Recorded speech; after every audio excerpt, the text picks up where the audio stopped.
Hi guys, so papunta na tayo dun sa second job natin. So hindi tayo makakapag antag doon. Hindi tayo makakapag video kasi maraming mata dun. Maraming camera kahit saan.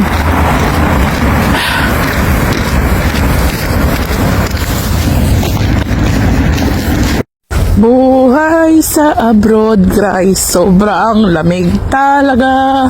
Biglang lumamig siya. Tinanggal ko yung pangatlong damit ko. Hala, biglang lumamig. Guys. Gabi na tayo makaka-uwi nito. Gawa ng 5 oras. Gawin nating 250. Pag hindi kaya 200. 4 hours, 200. Pag gusto ko pa ng another 50, 5 hours.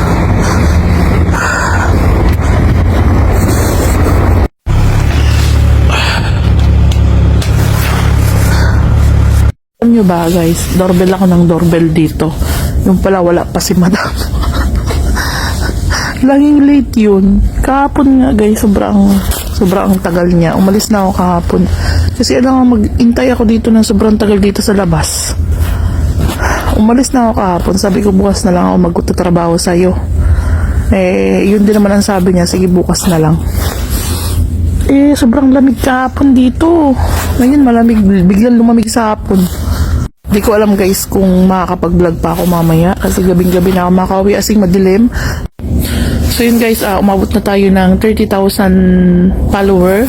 Yan, gusto ko ulit magpasalamat sa inyo. And please don't forget to follow my YouTube channel also, May Diary.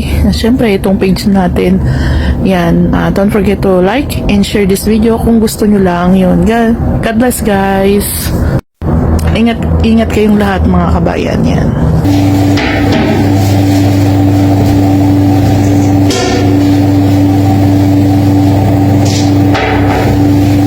Diba guys, dapat ganyan tayo pa pakintab ang inodoro. Ito din.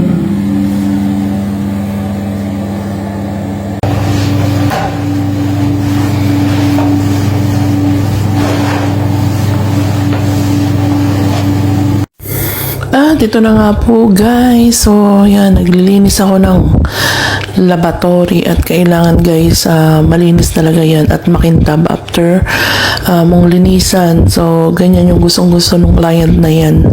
Hindi naman sila ganun kahigpit guys, kaya lang gusto talaga nila maayos yung trabaho, kaya pinapabalik pa rin nila ako. Ibig sabihin no, nagustuhan nila yung serbisyo ko sa kanila. So yan, after ko maglinis ng mga toilet rooms, ngayon sampay naman tayo ng mga damit kasi nagsasalang din po ako sa machine at mga maruruming damit po. Yan, lahat ay guys, all around ako, maliban na lang sa mga bata. At dahil nga po napabilis yata ang aking trabaho at maaga ko siyang natapos dun sa oras na usapan namin, dapat po 4 hours to 5 hours. Kaya lang guys, ginawa ko lang siyang 4 hours pero mas mabilis talaga akong magtrabaho. 30 minutes pa bago matapos ang aking time. Kaya iyan ang diskarte natin mga Pilipino. Punta muna tayo ng CR at umupo guys. Kasi dyan walang camera. Sobrang sakit na guys po ng aking likod at ang aking binti at ang